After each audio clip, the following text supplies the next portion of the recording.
You guys don't have to put in the chat. We're going to do a little bit of an introduction sign in here in a different place.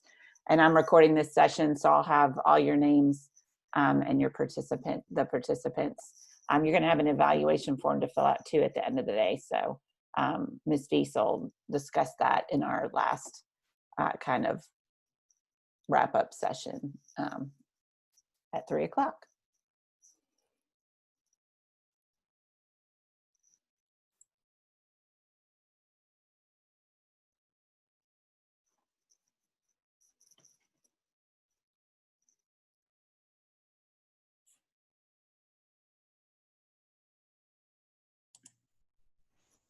Susan, before you get started, I want to welcome everyone here.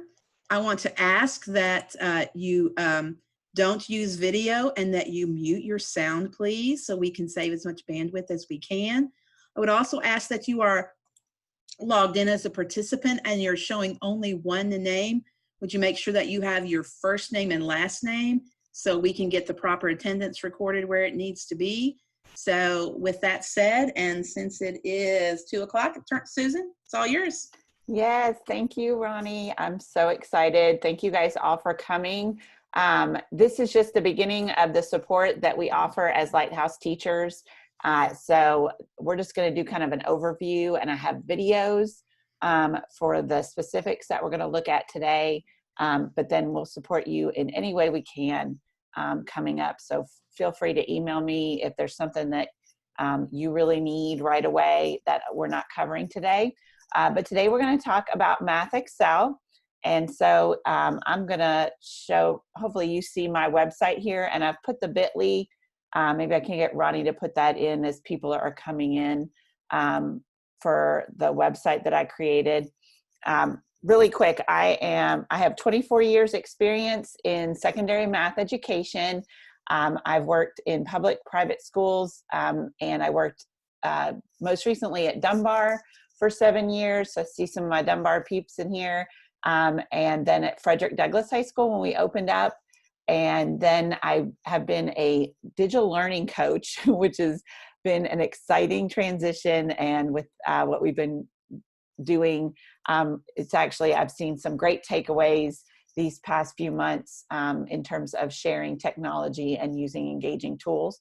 So I'm the digital learning coach now, though, at Carter G. Woodson Academy. So I won't be working at Frederick Douglass anymore, even though I'll be in the same building. So, but I am a Lighthouse teacher here in the district and can provide support with Pearson. I used it for a year at Douglass, and I absolutely love it. So if you're new to MathXL, I'm going to try to make sure that I'm not going crazy with the other things that I'm showing you at the time. I want to specifically talk to you about MathXL today, but I'm trying to stay on that path because I get really excited about lots of the tools in Pearson, which is now Savvis, if I'm saying that right. They have a more global name brand now that they're working with. So if you will go, we're going to go a couple places, but everything that you'll need today is at that bit.ly. And I put this in here because it's got lots of other resources too. So I am deferring to that website right now, that tech bit.ly. And then go ahead and go down on the left-hand side of your screen. You should see FCPS Lighthouse. So if you'll click on that, and I'm clicking on that too. So if you just want to focus in Zoom, one of the big things that we have to be really careful of when we're working with our students is not having them everywhere. So they don't have two devices, or maybe they, we can't assume they do. We can only assume they have the one. So if you just want to follow me on the screen, and then I'm going to have you go out to Desmos. I don't want my students to be in multiple places at one time. Like, I want to make sure that I'm slow and I'm telling you where I am, and then I can keep track of where we are if I'm in that synchronous learning environment. So we're at right now on that bit.ly, and then you're going to go down to FCPS Lighthouse, and then we're going to just go down to the next tab under that, which is Pearson Envision at FCPS. So the bit.ly, which all bit.lys are case sensitive, and then FCPS Lighthouse, and then Pearson Envision at FCPS. Now, if I was giving out a link to my students during ours, I would just have them go straight to this link. But I wanted to show you all the other things that are here on this site. So we'll talk about that at the end here. So we're going to go into MathXL today. You're going to see I still have Pearson, the word Pearson, in lots of different places. And I haven't transitioned it completely into Savvis yet, but the link for Pearson that we've used before, if you've previously used MathXL, will go directly to the Savvis link, so you don't have to worry about anything there. Okay, so here's how I want to get started with us today and get to know what you know and where you're at. If you will go to, in a new tab, or you can do it on your phone as well, student.desmos.com. I was actually driving home from the lake yesterday and didn't do a Desmos training. I was participating in a Desmos training and really hadn't used Desmos on my phone before, but it worked pretty well. So if you have a secondary device and you want to follow on the screen and look in the Zoom, but I will always defer back to the Zoom because I'm going to go into Desmos here in a little bit. So if you'll go to student.desmos.com, and then you will see a place to put a code. I don't even want to ask you if you're familiar with Desmos. I hope you are. If you're new to us, just wait. Tomorrow, I'm going to be doing classroom activities for distance learning, and then Desmos calculators and classroom activities for distance learning tomorrow twice. So come on into Desmos if you haven't used it before. And Desmos is my favorite platform for online learning right now. It just does so dang much. Yes. You must. It is a must session tomorrow. Yeah, thanks. Yeah, I absolutely love it. So while you're getting into that, I'm going to go to my teacher.desmos.com, which you are not in. You're going to be my students here, and I can view that dashboard and see who's in it. So we've got lots of people in. This is wonderful. And once you're in as a student, then go ahead and answer. We've got 7 slides. While you're doing that, I'm going to be putting some stuff in the chat for us to play with. So you're going to actually just do 6 slides. And then I'm going to hold myself from talking about Desmos at all. Ronnie, I'm like, I want to show you all the features, but we'll come back to this in a minute so I can get some information, but I just wanted to check here. So you guys take your time there. We'll take a few minutes to look at that. And then I'm going to come back to Zoom here. And here's the code right here, Jax. I'll pull it up on the Zoom and I'll type it in the chat too. It's student.desmos.com, and it's 2BB-CVR. So that's the code and the site. And then I'm going to come in here and chat with you guys individually because I have things for you. I might have to double up. I'm going to see.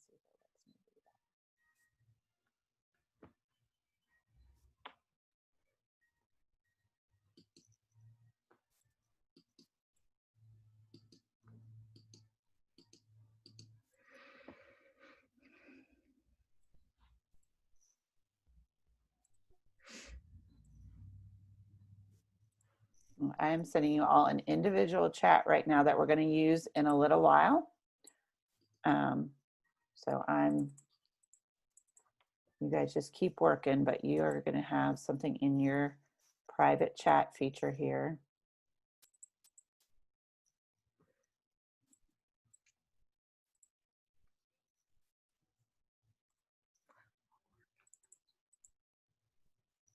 And again, you're at student.desmos.com and you've got that code in there. Click it all. Answering questions.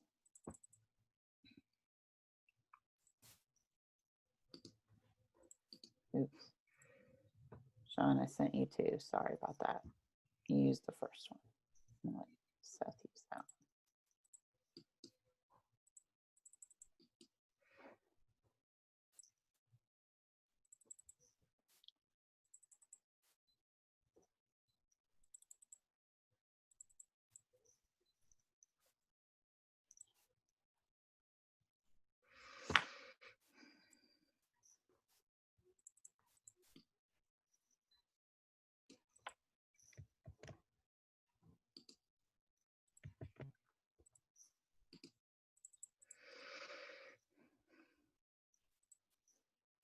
So if you haven't used Desmos before, this is kind of what the student view will look like. And Desmos is, like Ronnie mentioned, is wonderful for digital learning, both synchronous and asynchronous.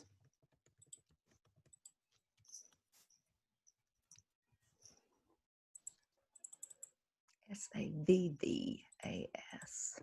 Good God. You want to mute your mics. Learning.com.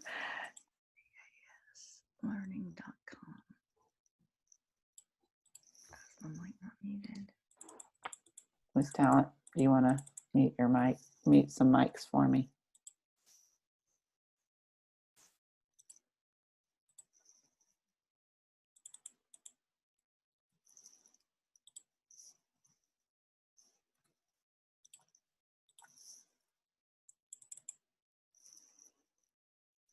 And on some of those slides, I think I've made it so you can see other people's answers. There are ways for you to keep them private. And I made this slide deck. So tomorrow in our session, we're going to talk about how to create your own activities. It's just copying and pasting. You can pull in slides and activities from other places on Desmos and copy activities.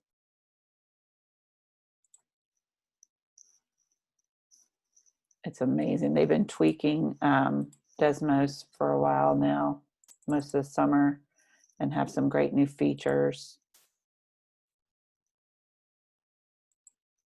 Ronnie was telling me the other day, I think they have a feature now where you can see if you've commented. They have a great thing in the teacher dashboard where you can view comments.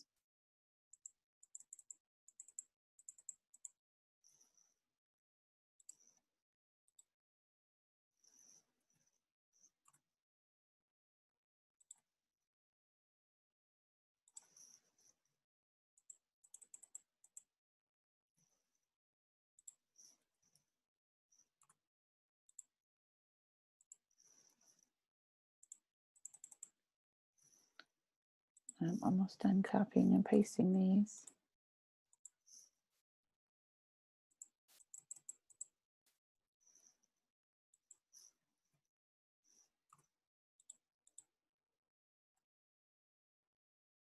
Oh, I don't have enough. Okay, we'll let those people work on this.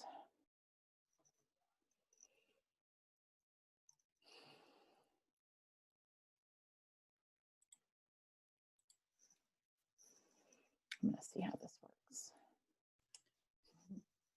Susan, do you know anything about Envision integration with Canvas, where we are on that, where we need to be? We are working on it. So we just heard from Miss Paula Kissick, who's our Canvas coordinator, and she said they are working on integrating Envision with Canvas. So that feature is there. We just have to get it for our district. So, which sometimes takes an outside source to link them. And so, yeah, but it's coming. So I'm really excited about that.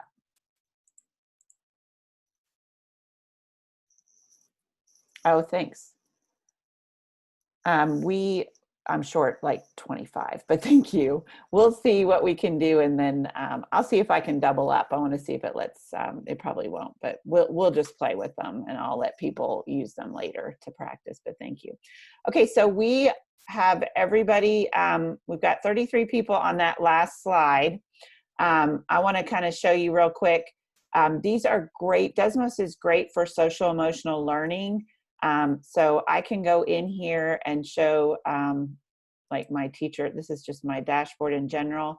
But when I click on, I go from summary to teacher, I can see how everybody's feeling and what their experiences are. Again, usually with a feeling slide, I wouldn't want to show that out to everybody, but it gives you an opportunity to see how your kids are doing in a way where they might be able to sketch or just select or just click on something. So they have a ton of these slides that are just for social emotional learning and getting feedback from your students about how they feel, how they're doing that day, which communication is the key when we're doing digital learning and being able to connect with our students. So a lot of us have got, I said to put your grade level, and so you can go through here. If you're new to Fayette County, you can see what people are teaching and how they're feeling about 2020,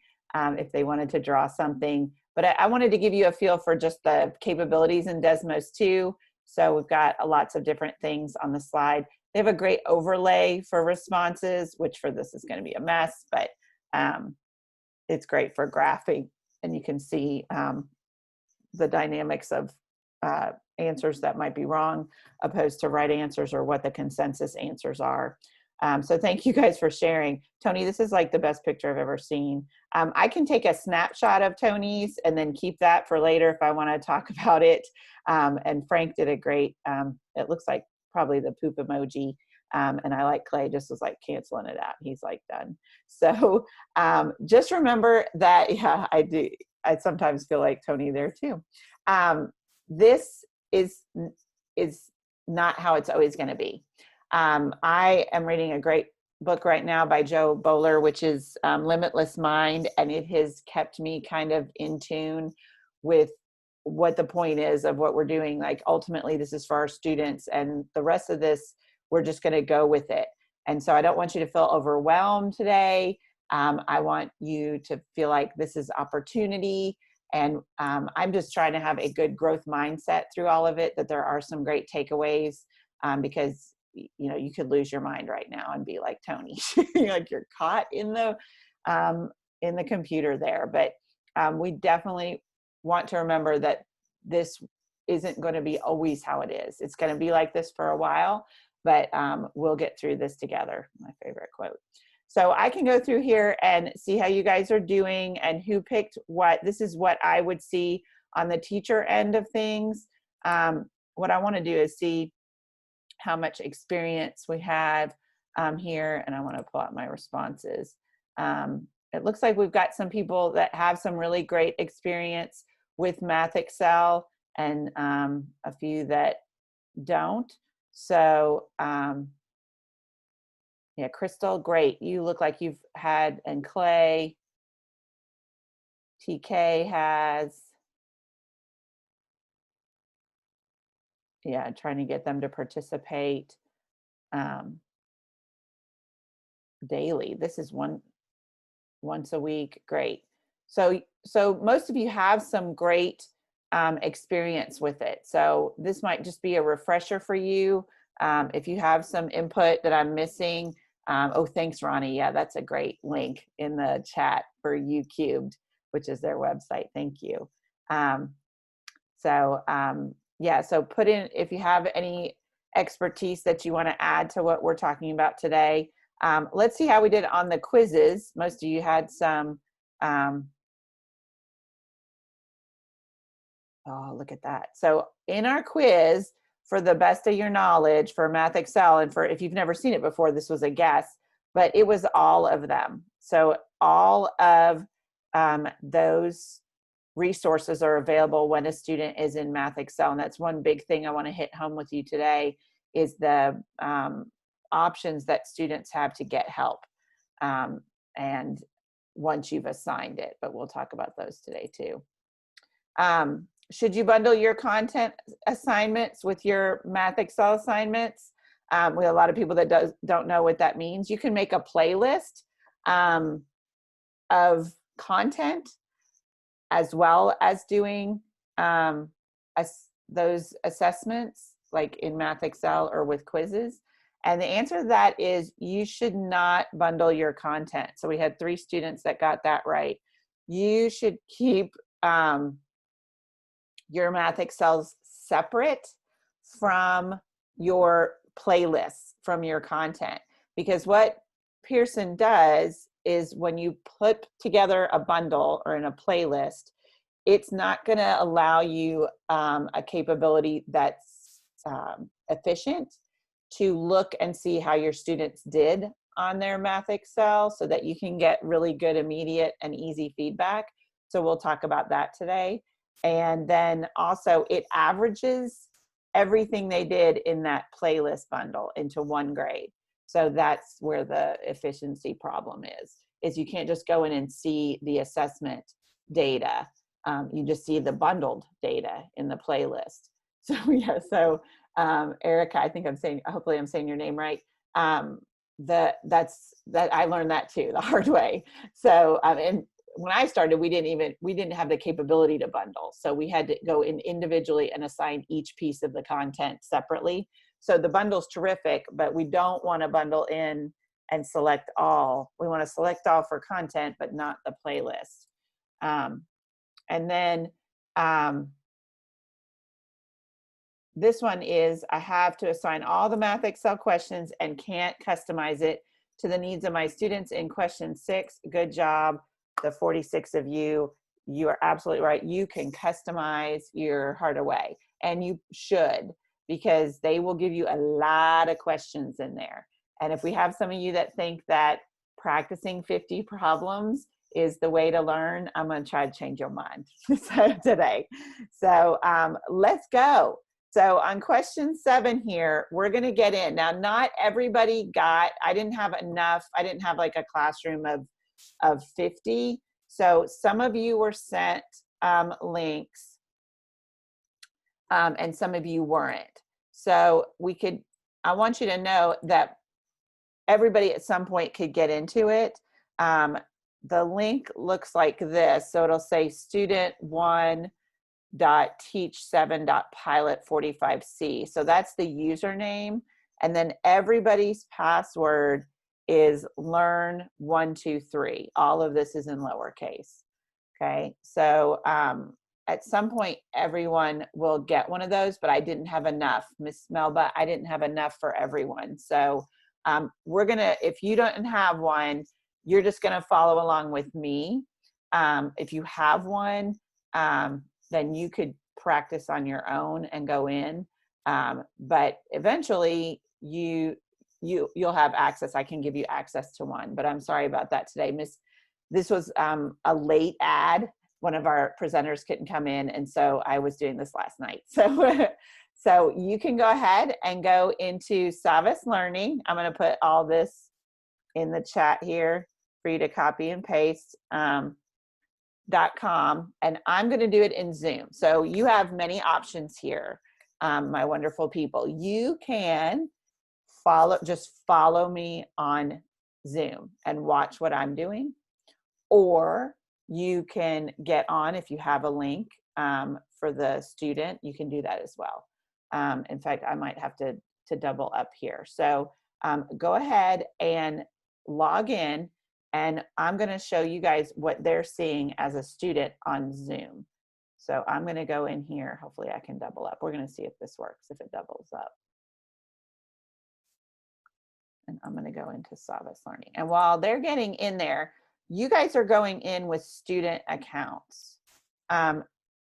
Your students don't need setup accounts. Their student email and password will be how they get into Savas. So they won't need any type of extra accounts or anything. And it syncs with IC, so they won't need any, shoot, I didn't touch Savas Learning, sorry. They won't need any other type of extra accounts. You're not going to have to do much.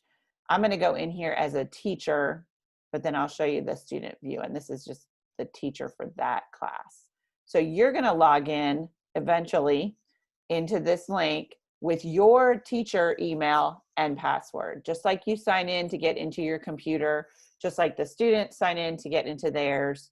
But we're going to go straight into MathXL right now because I want to make sure that we know how to do that. If you're a brand new teacher, I can show you links of what to look at to learn how to set up your classes when that time comes. I think that we almost have all of our classes in IC and getting ready for those syncs. So, so anyway, so this is what you'll see as a student, and they'll be able to complete this. So if you have a student account, I would love, we have somebody that completed it and got 100. You don't even have to get 100. Like if you just want to put in answers real quick and then come back to Zoom, that would be great too. But this is the platform for Realize, and this is a middle school. I think I did middle school for that one, but I want to show you, I've assigned myself all the content. So I have all of the content here for middle and high, because that's the school I teach at, is a middle and high school.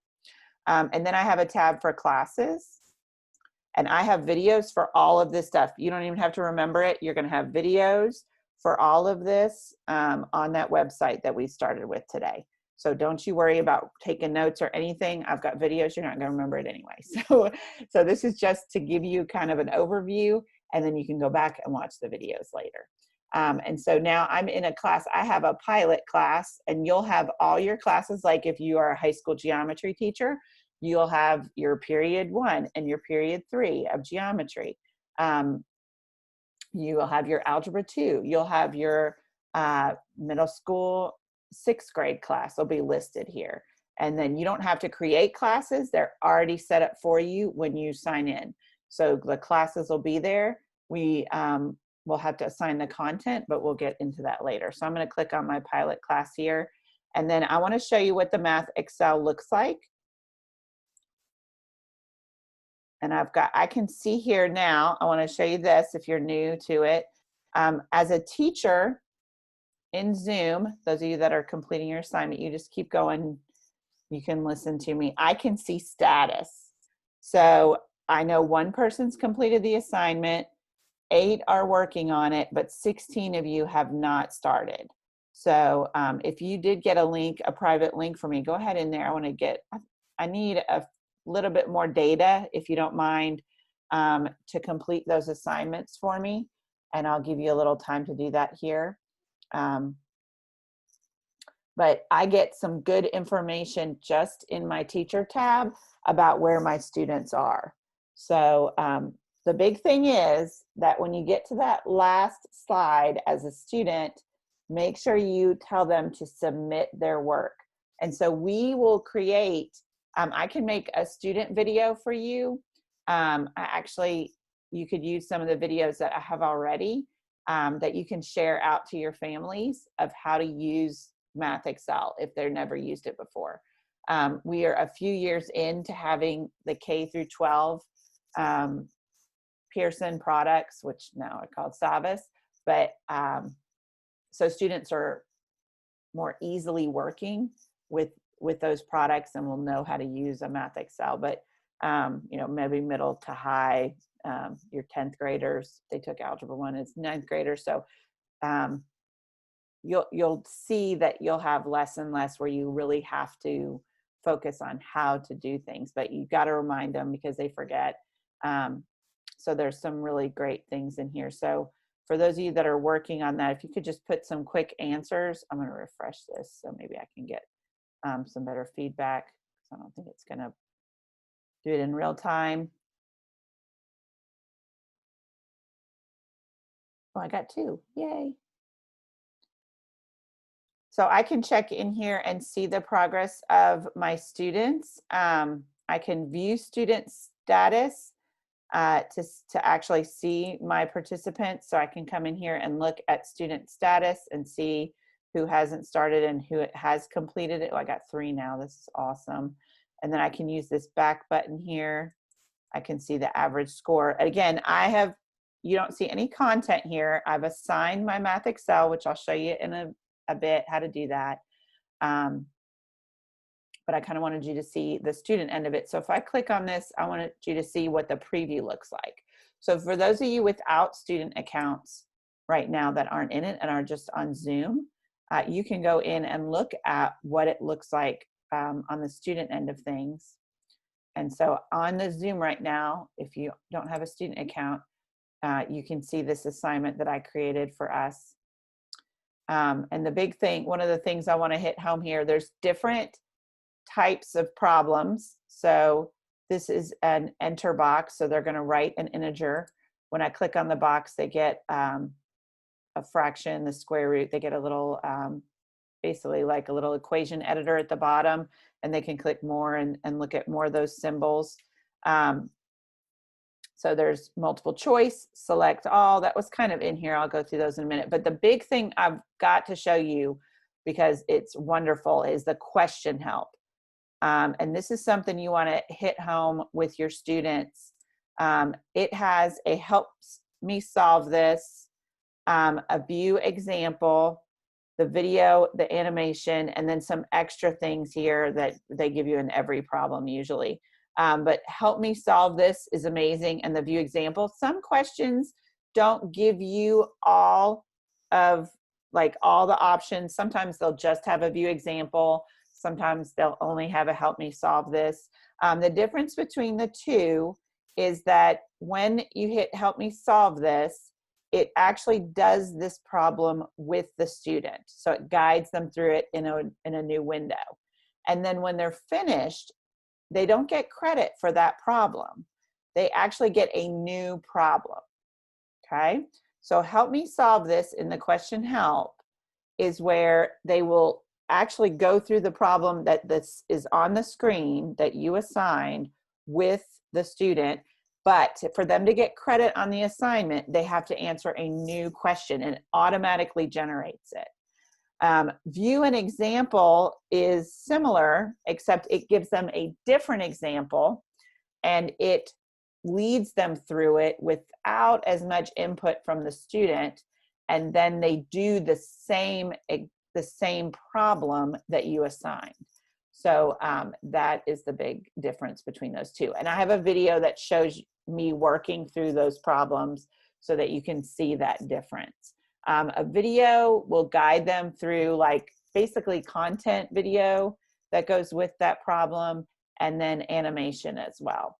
So, and some of them, again, won't have all of those options.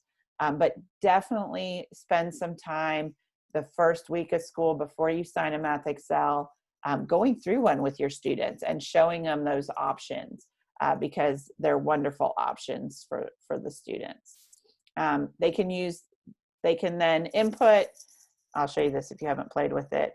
I'm gonna do the wrong answer here and hit check answer. It will give them some indication of what's wrong with their answer or how to get to the right answer. And, whoops, I'm gonna put a negative in front of here. I'll check the answer again. It's not right again. I'm gonna do the wrong answer a third time because they only get those 3 chances. And then they can go to a help me solve this to get remediation on that problem, okay? So then they could click on help me solve this, a window opens up and it'll step-by-step them through that process. And this is what a help me looks like. So it'll give me nice work when I get it right. And so I can type this in. I want to get all these right, sorry. Oops. Susan, we have 2 questions in the chat. Go ahead. First question, is the video for students or for the teachers? It's for teachers. I think the third one you could use for students though, Stacy, and I can make one for you if you need it. So I'll put one in there on that same page. Next question, what is the difference between MathXL problem solving and MathXL additional practice? Practice and problem solving, I think goes hand in hand. I think it's called practice and problem solving. So that's what generically the MathXLs are called. The additional practice is actually usually a mixed review, or it'll give additional practice over the course of what you've covered so far. So yeah, that's the differences. Yeah, it's like extra. Thanks, Stacy. Yeah, and I think Stacy, it's like, is additional practice or is it mixed review I'm thinking of? Is additional practice the one where it gives you like over the course, or is it problems in there in just that section? Can you hear me if I'm just talking? Yes. Yeah, go. Okay, instead of me typing it all. So the problem solving starts after I can't remember without looking at the textbook, the first few problems in the textbook and the workbook, because they match. The first few sets of problems are not in the problem solving. Those are only in the, hold on, let me grab the textbook real quick. Give me a second. Okay, while she's looking at that, I want to show you some of these have two parts. At the bottom of the screen, it'll show the students how many parts they have as well. So some of them have two parts. This is a great problem of error analysis too. Okay, I'm back. The textbook and workbook have a do you understand and a do you know how questions, and those are nowhere on the MathXL. But when you look at the third section of problems in the textbook, it's called practice and problem solving. And that matches perfectly with the ones in MathXL called problem solving. Even the problem numbers match up pretty well. So if you're signing it for the textbook or MathXL, they should look pretty similar no matter where you're looking at it from. Yeah. Additional practice is not in the textbook or workbook, but it's additional practice for that section only. And then the mixed review pulls in things from the entire unit, or depending on where you are, maybe even previous units. Thank you. You're welcome. Stacey Clark, another Lighthouse teacher. Thank you. And so this is, here's another question of the open-endedness of, these is select all, like a choice problem where they can click on describe two more situations so that they'll have some multiple choice answers as well. So it's good to kind of, at the beginning of the year, especially if they don't have a lot of experience with MathXL, is to go through and pick some problems that have two parts or the different types of problems. And then if you're in an upper level, like high school class, what we've noticed is that Pearson is a little particular about answers. So go through a couple of homeworks with them so that they can see how the answers need to be inputted. So it looks like Tony Newton, to my knowledge, has to generate information about the student first.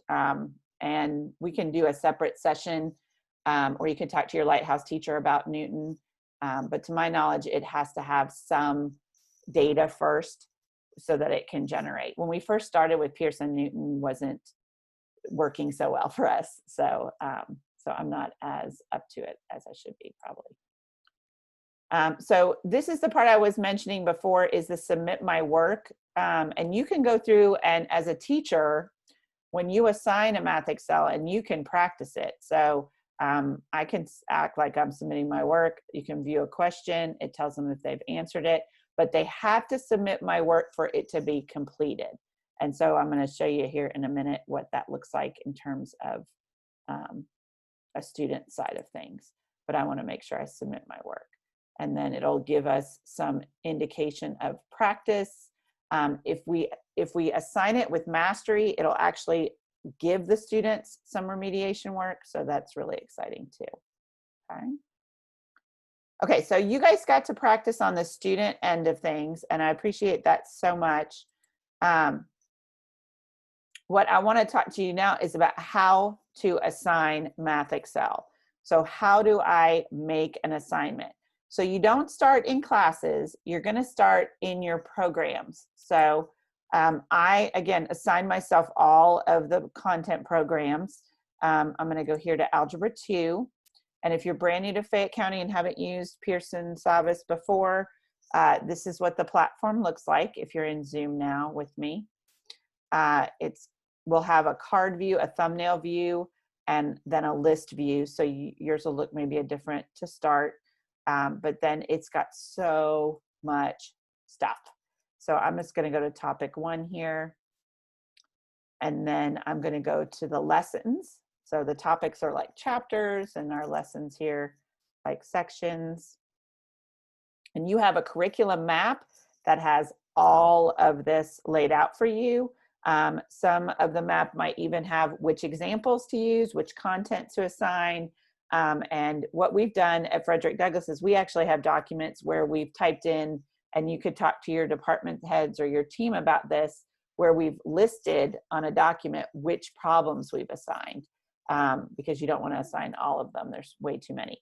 But I was talking before about a playlist and assigning all, that bundle that we talked about before.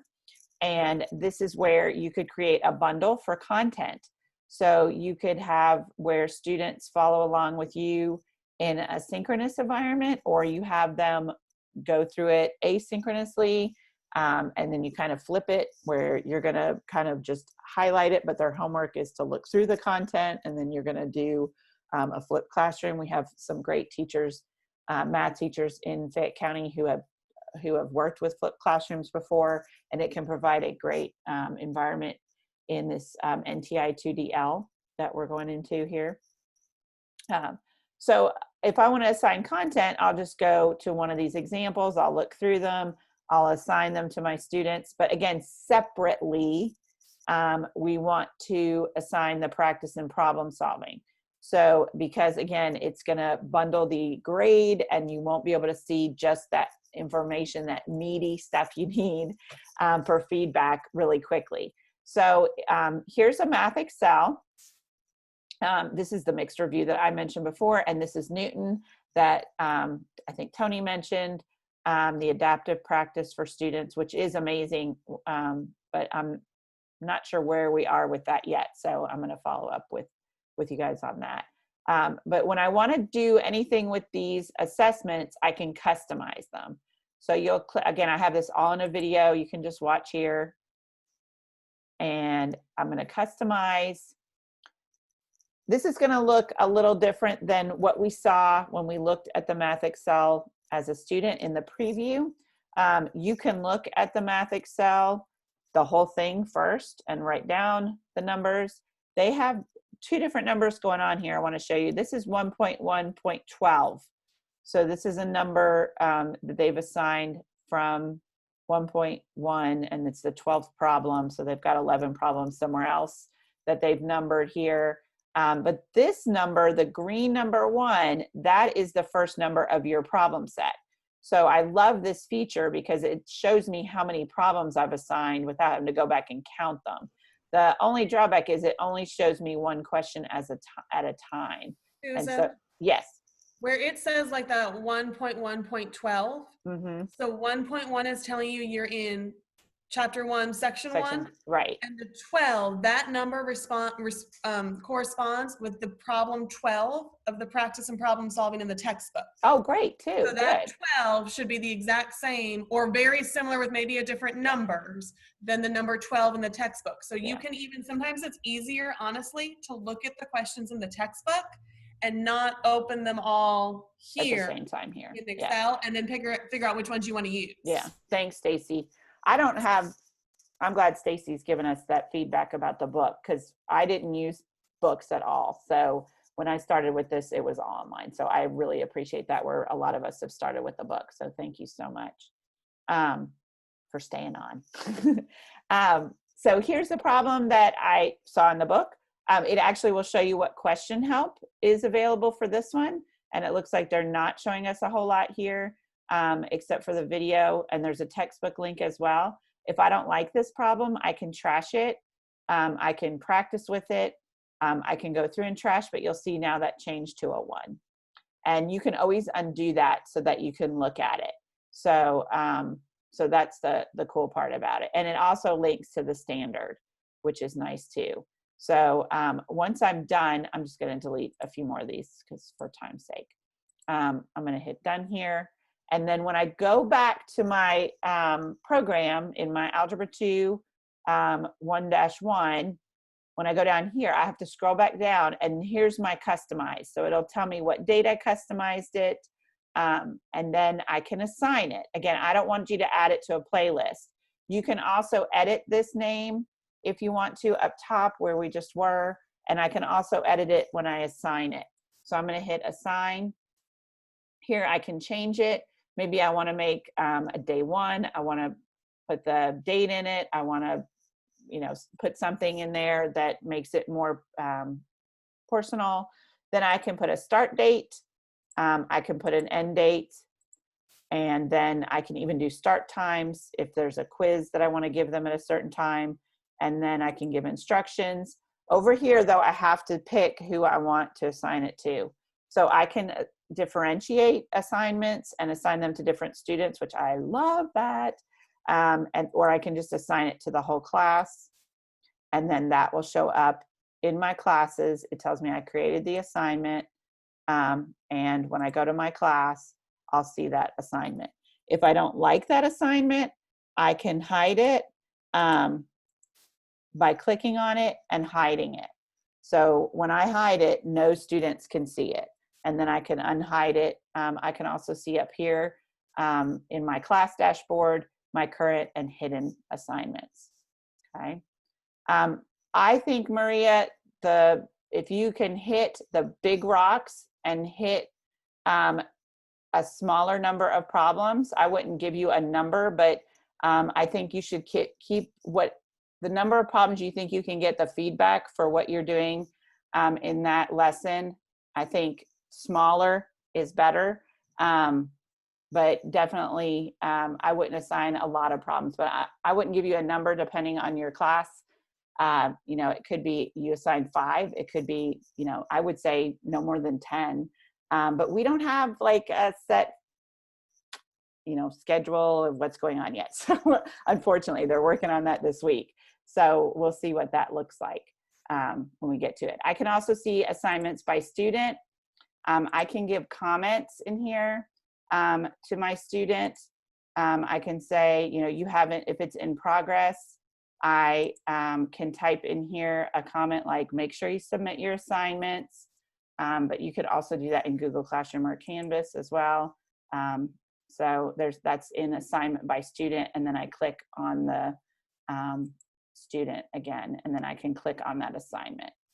I didn't get to the data. I've got a few more minutes, but you can get great data from your class. So that's on the browser here. And again, I have this in a video, so you're not missing out. You can just watch the video later if you have some time, or just ask the Lighthouse teacher or your department head here. But I can see how many students sign in. If I have some new information from the last time I looked in, and I can click on my class, and I can see I don't have much yet at all in the last 30 days. But you'll get a really nice graph that shows up, and you can click on the graph and hover over it, and it will give you information by standard as well, but I don't have that information yet, so sorry about that. I'm not getting any type of feedback on that. Susan, you have about 3 minutes, and I have to go ahead and leave and go set up go ahead. a session. So thank you, Susan. This has been great, and I'll see you all in the reflection session. Thank you. Okay, so last thing, if you go back to that bit.ly, and I'm sorry we ran out of time there. It's so much, it's so exciting, but hopefully this gives you a start of how you could use MathXL, or it gave you some information if you've used it already. But if you'll do me a favor, and if you want to win a free copy of Joe Bowler's A Limitless Mind, sign into this Google form right here on the bit.ly that I gave you, which again was bit.ly. I'll put it back in here. I don't want to give it just to Maria. Hold on. But I am going to give away in every one of my sessions a free book, because I love this book if you don't have it already. So again, if you go back to Tech Q Tips, hopefully that's one of your tabs up there. There is a form next to our Desmos. And thank you guys so much for participating today. For you to sign in, and I'm going to send you a Desmos badge, and because you did a Desmos and a PD, and I'm going to spin for a presentation prize for that Bowler book. So I thank you guys so much. All of the videos are down here. Oh, Stacy, I did use student help, so you can give that to your students. This is the login the first time you're ever in Savvis or Pearson. It shows you how to get started as a teacher. The second video is about 8 minutes. It shows you what we did with customizing and assigning. And the third is the student help, the type of question help that's there. It's about 9 minutes. So definitely use those videos later if you need some extra help. And there is so much stuff in here. Our new teacher meeting, if you missed it, it's down here. All of the stuff we're going to do in Desmos tomorrow. So lots of great resources. There's other stuff at the bottom about the student assignments and assessments. So please, please, please look at those. And if you need anything, just email me. It's Susan McGrath, Susan.McGrath at, get your book, at fayette.koischools.us. And thank you guys so much. Good luck with everything, and let me know if you need any help, and maybe I'll see you tomorrow. Bye.